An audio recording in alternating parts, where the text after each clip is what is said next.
Hello and welcome to Myths and Misconceptions, a series of short podcasts talking about social care jobs. We'll be joined by Alison and Neil to answer some questions about what it's really like to get a job in social care in Scotland.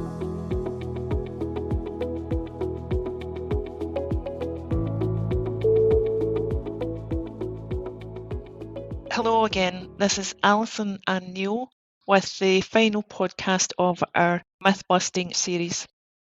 People often think that social care is a dead-end job that employs only support workers, and they think, no, that's not for me. We hear a lot about stereotypes and who can or should work in social care.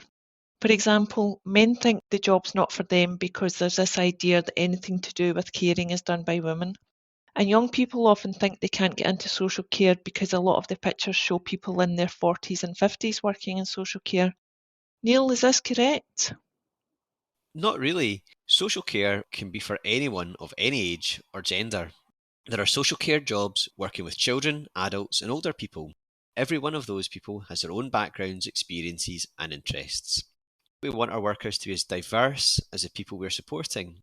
So for example, maybe one person would really like to be supported by someone they can talk football with, and someone else would enjoy talking to someone who loves the same music as them. If you're a young woman in your early 20s who's been supported to join activities in the community, you might prefer to have some younger support workers to do that with. If you're an older man, maybe you'd prefer to be supported by another man. There are many men, including lots of younger men, who work in social care and love their jobs, even if, statistically, the workforce is majority female. There's also the work itself. Social care work can be active, fun, and involve supporting people to get out into their local community. So because of this, we'd actually recommend it for younger people. It's great for people who don't like sitting looking at computer screens from 9 to 5.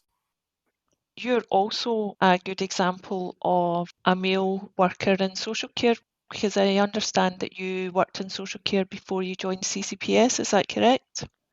Yeah, that is correct. I worked for a charity and I supported our operational team with some of the back office activities that went on. And it's just one example of a really diverse career that you can have within social care. So I spent a lot of time looking at tenders, bid writing, contracts, looking at budgets, which wasn't quite as exciting. But it was great to be out meeting support workers, meeting those that we were supporting. It was a fantastic place to work. And that really brings us on to the idea that social care is a dead-end job and that it's not a career and there's nowhere to be promoted to. Is that correct, Neil? That's absolutely not correct, Alison. Social care is a professional area. It's a great entry-level career because there are opportunities to progress. You can join social care without any qualifications, but you then do have to train. If you join a registered service, you have to register with the SSSC within 6 months, and if you go on their website, it will give you all the details. As you gain more experience, there are opportunities to work your way up. Social care organisations need team leaders, managers, and leadership roles just as much as any other kind of organisation does. Also, there are specialist roles in specific areas, such as DBI practitioners, dementia specialists, community link workers. But because you don't need qualifications to start, there's no ceiling to the opportunities that can be available to you. For example, one of our organisations recently had their head of operations, which is a senior leadership role at the top of the organisation, retire. And since then, they've promoted 2 people to take over who originally started their careers as support workers. And lots of organisations have senior staff and even CEOs who started as support workers and worked their way to the top. This is considered a bonus because it means they understand how the services work, what the pressures are, and what the roles are like, and how they can do the best things for the people they support. Thanks, Neil. It sounds like there are really diverse roles within social care, and that if you are looking for a job, you could probably find one to suit you. But also, if you're looking for a career, there's definitely career path and career progression within social care. So thanks very much, Neil, for that. That's all from our myths for the moment. Thank you for listening to our Myths and Misconceptions podcast. We hope it's been useful. You've been listening to Myths and Misconceptions, a podcast by the Coalition of Care and Support Providers in Scotland, with music by Melody Loops and content contributed by social care providers from across the third sector.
You've been listening to Myths and Misconceptions, a podcast by the Coalition of Care and Support Providers in Scotland, with music by Melody Loops and content contributed by social care providers from across the third sector.